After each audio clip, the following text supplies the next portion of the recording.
way, your guy, I have to call you on this, Mr. Chairman. Yes. You've been suggesting that somehow Obama's been running a negative campaign, and your guy's been running a positive campaign. That's not accurate. In fact, if they both stopped all the negative, I'm not sure who would win. But they've both been negative. That cheap shot about I don't have a problem with my birth certificate was awful. It is an embarrassment to your party to play that card. This stuff about getting rid of the work requirement for health for welfare is dishonest. Everyone's pointed out it's dishonest, and you are playing that little ethnic card there. And you can play your games and giggle about it. Well, but the fact is, your side is playing that card. Okay, well, when you start talking about work requirements, you know what game you're playing, and everybody knows what game you're playing. It's a race card. And this thing about a birth, if your name's Romney, you were well born, you went to prep school, brag about it. And this guy has an African name, and he's got to live with it. Look who's going further in their life. Just a minute. Who was born on third base? Wait. Okay, this is absurdity. Making fun of the guy's birth certificate issue when it was never a real issue, except from the right wing. You think Mitt Romney's playing the race card? When he said, I'm asking you, do you think he's playing the race card? There's no doubt he did with his birth certificate. No doubt. No doubt. Why would he bring it up? Why would he say I have no problem with my birth certificate? What's that supposed to say? Because he's an awkward joker. Because he misfired badly on the joke. Why would he do it? Well, I'm just asking you. Do you think that Mitt Romney is playing the race card? On that one, yeah. Do you really? Oh, yeah, and I think this work requirement fits right into it. That's the race card, too, huh? Of course it is. Welfare, food stamps. Well, I'm happy, Chris. Absolutely. I'm and happy. you can chuckle about now let him respond, Mr. Chairman, because you have to flag this issue. No. The fact is, you know what's going on. No. You have to let him respond. Well, you got your monologue in, so congratulations. You're loaded up. You got it out. Well, you from the beginning this morning began with the negativity on Obama. The fact of the matter is that he's from Michigan. He was born in Michigan. Yeah. He's making the point that I was born in Michigan. And you know what? We've gotten to a place in politics that any moment of levity is totally frowned upon by guys like you, just so that you can, push your brand. You know what? Good for you. It's a moment of levity. Everybody gets it. Barack Obama came out at the correspondents' dinner with his own joke, as you remember, a couple years ago, playing the Hulk Hogan song, I'm a Real American.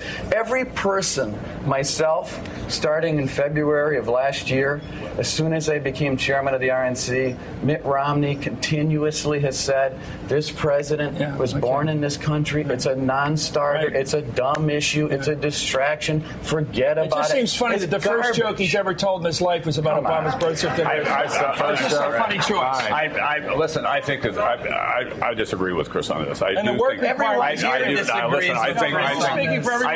think it was a demonstration of his awkward sense of humor, but I do think, in fairness, that all during the Republican debates and the primaries, that there was a lot of stuff aimed at the president that was not refuted by leaders of the party. I refuted it every single time.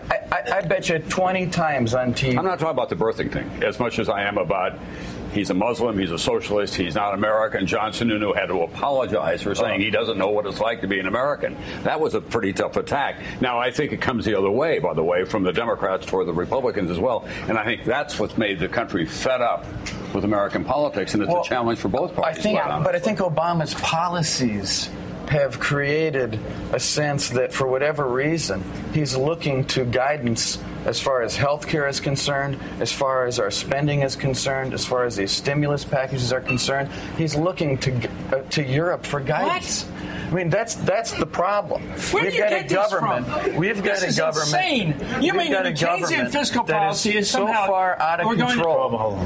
You mean the fact that every president we've had has tried to offset the economic cycle with stimulus going the other direction? Look at the spending. European. He said he'd get the debt under control. Where are we at? What's this got to do with Europe and this foreignization of the guy? You're doing it again now. So you don't think Obama he's influenced by foreign influences? Okay. So you don't think government taking over health care? What's this European thing of yours? Okay. What do you think? Let's just work on tone. Go ahead, Reince. What are you up to with this constant Chris, let him answer the question. Not really domestic. Oh, he brought it up. All right. Okay. You don't think that the takeover of our health care system, called Obamacare, is a problem for most Americans in this country? Let me tell you history, sir. Teddy Roosevelt pushed for that. Franklin Roosevelt pushed for that. Truman pushed for that. Were they all under the influence of Europe?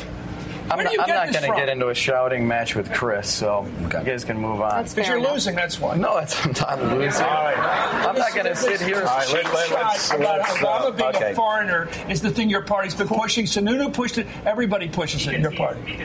Okay. All right. Garbage. Jokes. Garbage. It's your garbage. Yeah. Boy, you know, I hear the hurricane. It might bypass us completely. And